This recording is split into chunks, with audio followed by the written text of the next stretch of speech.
Hello friends, இன்றைக்கி என்னென்னா ஒரு ஹெல்த்தியான சாப்பாடு எனக்கு பார்க்க போகிறேன். எங்கள் வீட்டுக்காருக்கு சிறுதானியத்தில் இதை பொங்கல் செஞ்சுருக்கேன். அதிலே எனக்கு என்ன பண்ணலன்னா கேசரி மாதிரி கிண்டி சாப்பிட்லான்ட்டு இந்த அவங்களுக்கு செஞ்சதை அப்படியே எடுத்து வச்சுருக்கேன். என்னென்ன போட்டிருக்கேன்னா குதிரைவாளி, சாமை, விறகு, திணை 4த்தையும் கலந்து ஒரு 1/4 டம்ளர் பைத்தம்பருப்பு போட்டு வேக வச்சு ஒரு கிண்ணம் எடுத்து வச்சுருக்கேன். அதுக்கு என்னென்ன போட போகிறேன்னா 2 முந்திரி, ஒரு 5 திராட்சை, ஒரு ஏலக்காய் வறுத்து வச்சுருக்கேன். இதெல்லாம் வறுத்துட்டு 1 ஸ்பூனு தேங்காய் பூ திருவி வறுத்து வச்சுருக்கேன்.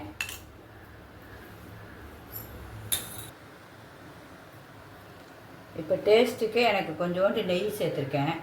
ஒரு 1/2 ஸ்பூன் சேர்த்துருக்கேன்னா முந்திரி திராட்சையும் வறுக்க போகிறோம். கொஞ்சம் சட்டி காயிட்டோம்.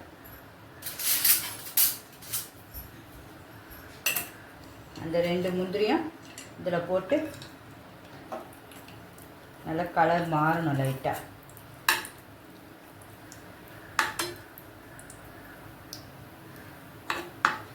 ஏன்னா கலர் மாறினா நல்லா மொறுன்னு இருக்கும். இது நல்லா ஹெல்த்தியாகவும் இருக்கும், டேஸ்ட்டாகவும் இருக்கும். அப்படியே திராட்சையும் போட்டேன். திராட்சை நல்லா பபுள்ஸ் மாதிரி குண்டு குண்டாக வரும், நல்லா ரவுண்டாக.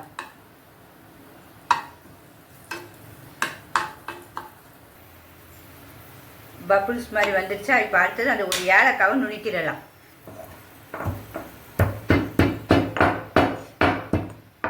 நுணுக்கிட்டு இதிலே போட்டுருவோம் அந்த ஏலக்காவை. போட்டேன். தேங்காய் திருவி வச்சுருக்கோம்ல, அதையும் இதிலே போட்டலாம். திருவி வச்சு ஒரு வதக்கிட்டு கலருக்கு கேசரி போடலாம் போட்டுக்கலாம். நான் வேண்டான்னு விட்டேன். ஏன்னா எதுக்கு அந்த கலர், சும்மா நம்ம இயற்கையாகவே அப்படியே சாப்பிட்ற வேண்டிதான். அதுக்கு தேவையான வெள்ளத்தை வந்து நம்ம கேரட் சீவுறோம் பார்த்திங்கன்னா, அதில் இப்படி சீவுனாலே இது பாருங்க அழகாக விழுந்துடும். அதில் எனக்கு பொங்கலுக்கு தேவையானதை சீவிக்கிறேன் கொஞ்சம். இது போதும் எனக்கு இனிப்பு. இப்போ எல்லாம் கலர் அழகாக மாறிடுச்சு. அதில் இந்த வெள்ளத்தை போட்டுருவோம். நம்ம போட்டு அப்படியே இழகம் நல்லா உருகி வரும் பாருங்கள்.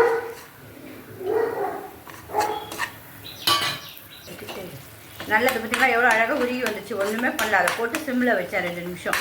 அவ்வளோதான். இது வந்தோடனே இந்த நம்ம வேக வச்சு வச்சுருக்கோம் எல்லாத்தையும், திணை, விறகு, கம்பு எல்லாத்தையும் அதை இதில் போட்டுருந்தேன். ஹலோ ஃப்ரெண்ட்ஸ், இங்கே பாருங்கள் எவ்வளோ அழகாக நல்லா வந்துச்சு பாருங்கள். பொங்கல் 10 நிமிஷத்தில் ரெடி பொங்கல். எல்லாம் ஹெல்த்தியாகவும் இருக்கும், நல்லா செம்ம டேஸ்ட்டாக இருக்கும் சாப்பிட்றதுக்கே.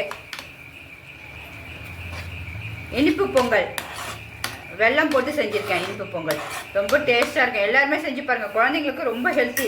நம்ம சும்மா 10 நிமிஷத்தில் செஞ்சு கொடுத்துடலாம். இதை நம்ம டேஸ்ட்டு பார்க்கலாமா எப்படி இருக்குன்னு.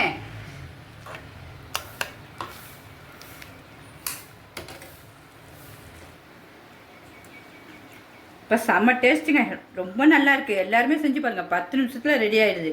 ஹெல்த்தியான பொங்கல் குழந்தைங்களுக்கு பெரியவங்களுக்கு எல்லாருக்குமே கொடுக்கலாம். ஓகே, பாய்.